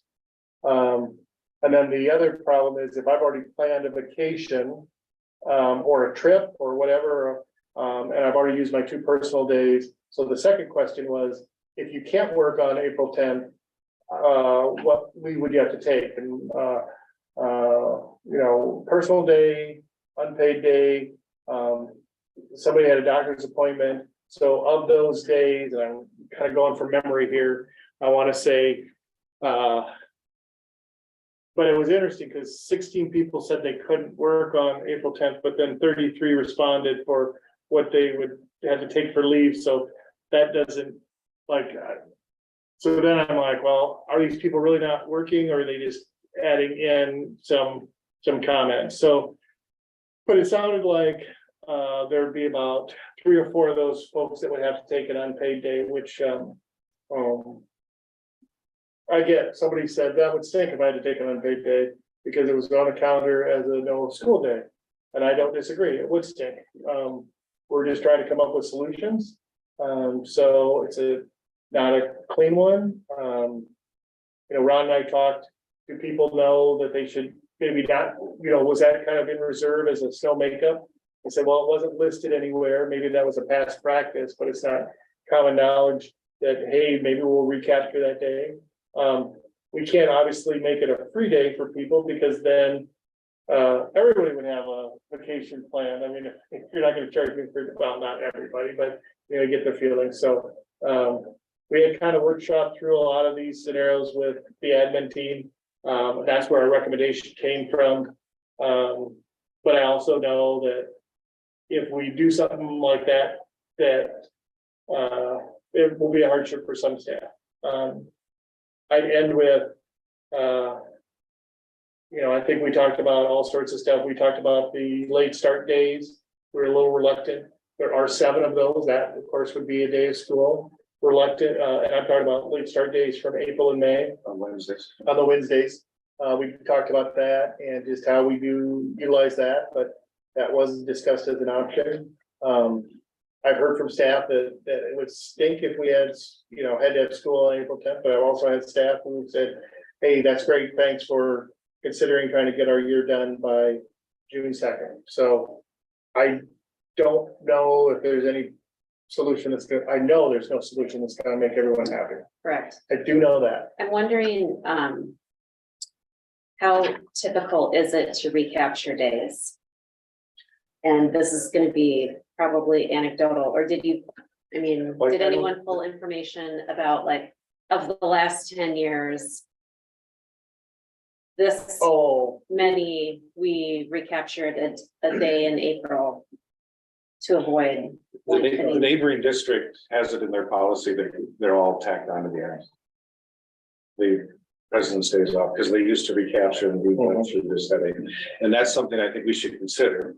Are we going to have the policy up front that every additional day we could recapture the Wednesday mornings or tack them on to the end? Because I think we're putting a few people in some really hard spots. I like that idea, Ben. I remember as a student, how disappointing it was to have days where we planned off to have them recaptured every President's Day ever. Yeah. Never celebrated that ever. I like your idea of just setting a policy. They're at the end.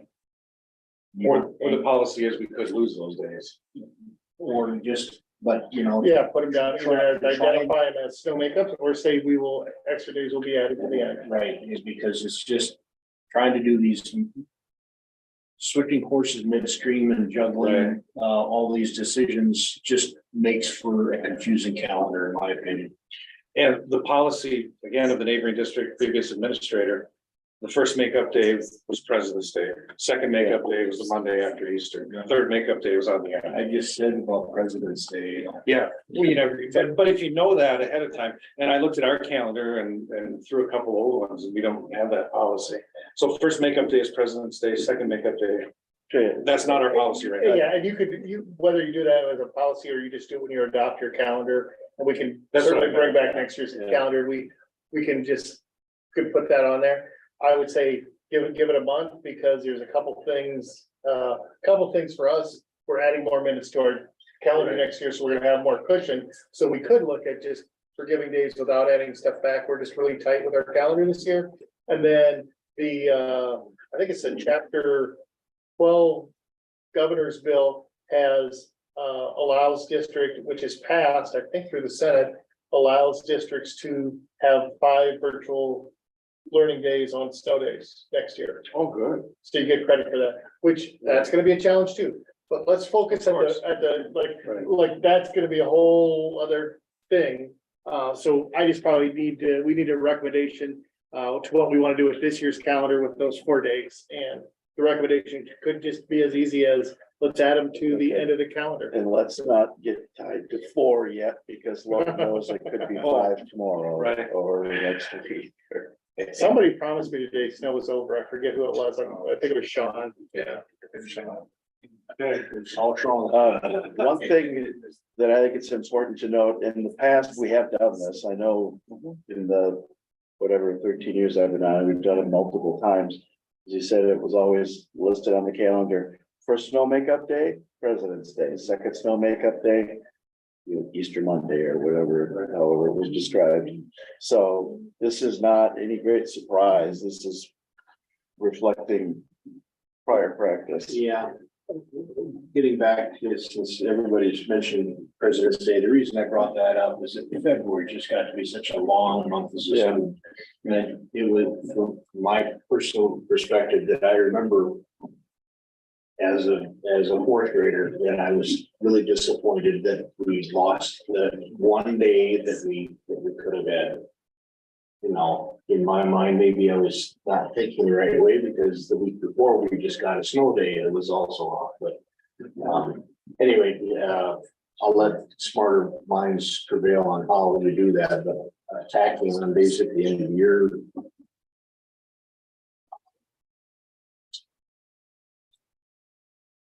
I think is probably a better way to go than to try to have 9% of your workforce be encumbered, and possibly 3 people not being able to receive that unpaid day. Well, the flip side, I remember a couple of years ago, we had snow days added on in June, and we had people who had planned European vacations starting on June 1st, that we had the exact same thing. It's just pick your poison when that's going to happen. And also the June situation, over that one year when we went so late, the community Bible school conglomeration was affected pushback a week. The 8th grade trip was.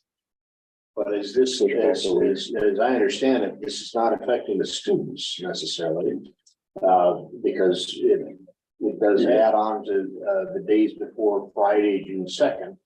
But it more so affects potentially teachers that would have to come back on the 5th and the 6th, which is after the first weekend in June, and close out the rooms and so on like this. And you know, I think we have to look at it as, would you rather be in school on June 2nd or April 10th?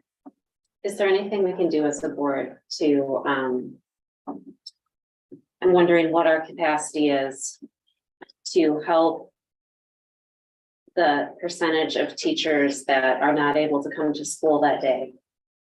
I mean, is it possible for us to make a choice of allowing them to have that paid day off? well, someone's got to pay for it. We got to pay for the substitutes. So there's what?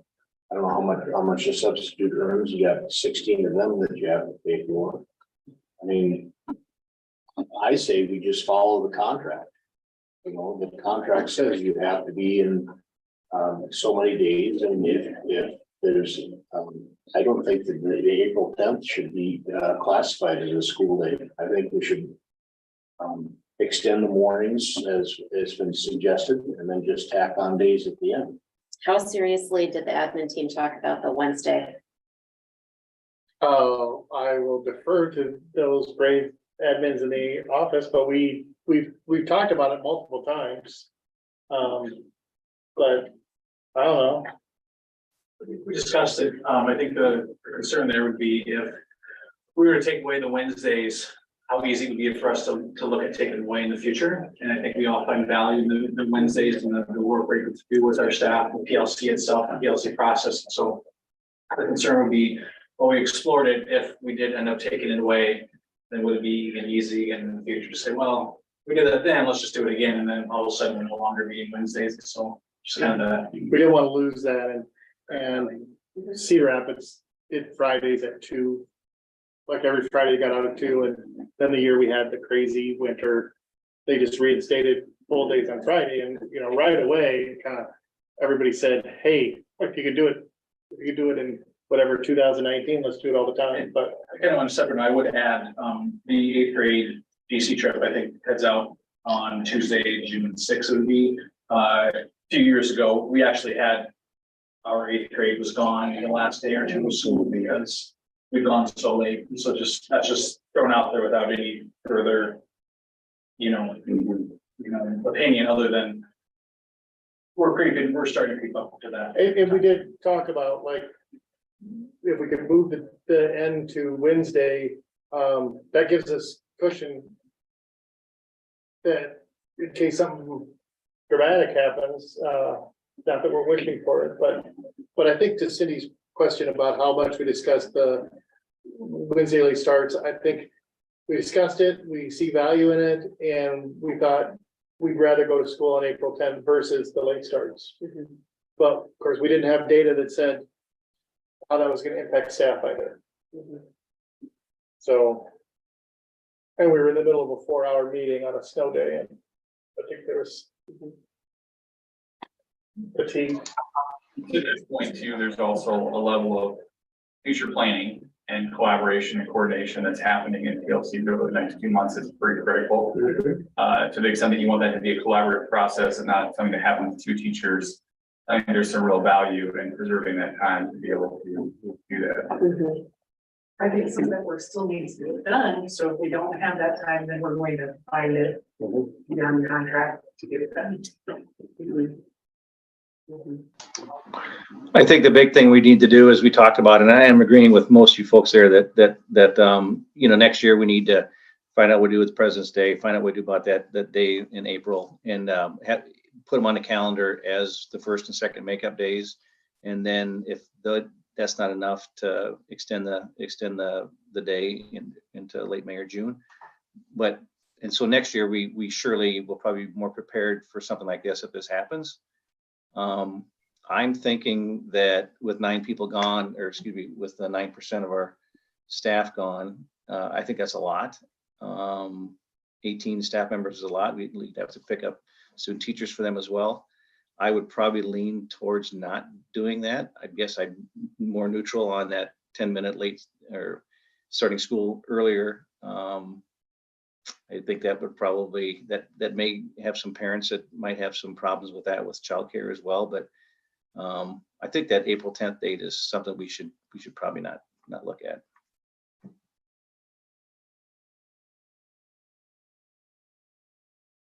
Yeah, I think it's a good thing to discuss for a policy for going forward in the future. Right. And to specify what those days are.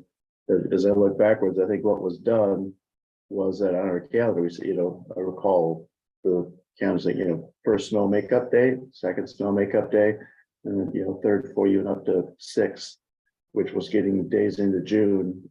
See if you had nodding that that's the way we used to do it. So it's not on this year's calendar. Yeah. Or wasn't on the one I looked at today. Yeah. But certainly it's something that's been done in the past. But yeah, we need to address that.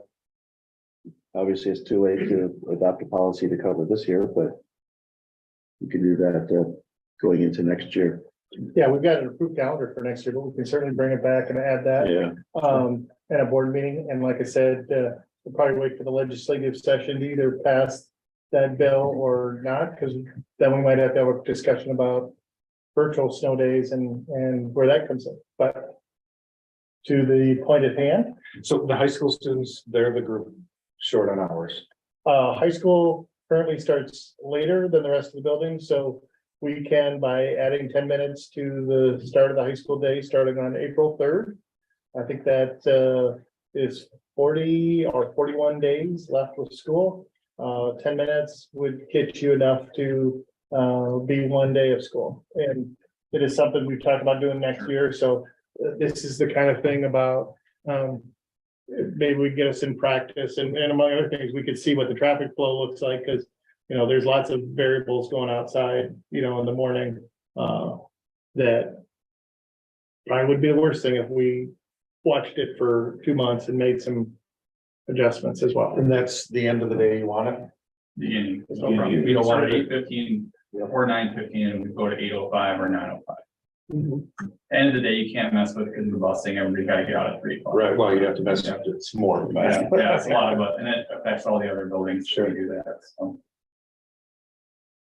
Well, I'm in support of that, the 10 minutes. Okay, so Can I make a motion to add 10 minutes? do Do you want separate motions here? So, yeah, I mean, I guess there was 3 options. Do nothing. Do the 10 minutes. Yeah, Do the April 10th. And 10 minutes. So it would be either you choose, we do nothing, or you choose one or both of the others. I think it could be one motion.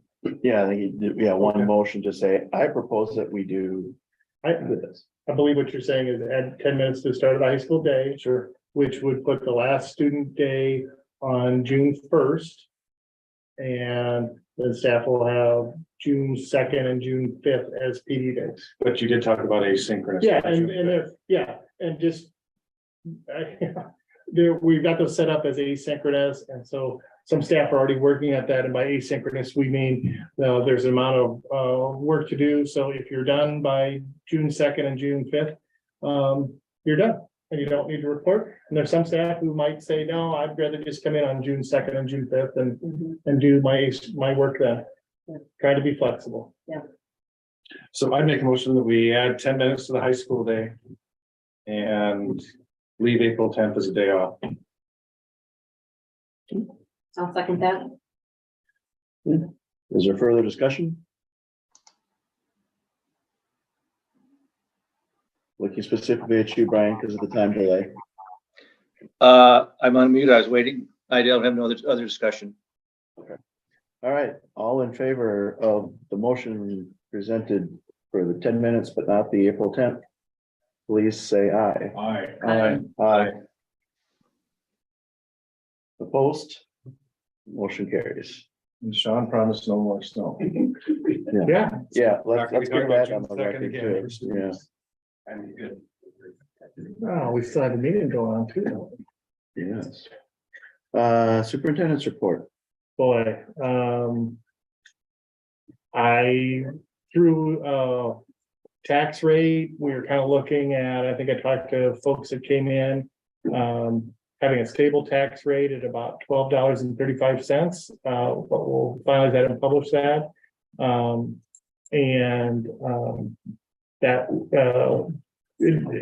One of the probably the differences putting a little bit more into the management fund for that as our geo payments go down.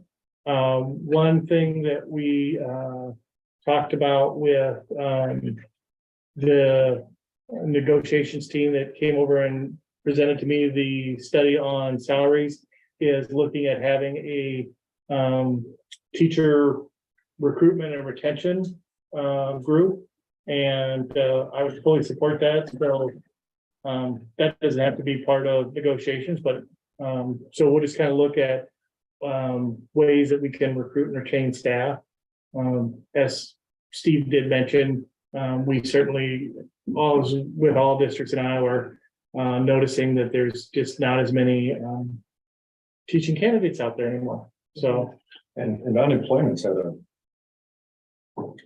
I mean, all professions, unemployment's at a low right now, isn't it? Yeah. That obviously doesn't help any industry. So I think those are the big highlights. I kind of put some stuff on the legislation about the crossroads. Just kind of as reminders or updates or fillers, but I think that'd be the highlights. Well, then we'll look to Kathy. In the packet, you've got the aid and levy worksheet and everything that goes into trying to, put together the budget for the school district. So this will put you to sleep too. You say this on top of the audit. Yes. If you take a look at our cash flow this year to compare to last year, we're less than $100,000 in both revenue and expenditure. So we're as close or mirrored as last year as possible. ESSER funds will, once that sunsets, that will look very different. And who knows what it's really gonna look like. Cash balances are good. They're very comparable to last year. Again, general fund and activity fund is just a little bit less. But all the other ones are higher than last month. Last month you asked about special ed, so I put in a couple extra reports. One was from the SES, all the revenues, expenditures from SES broken down by level.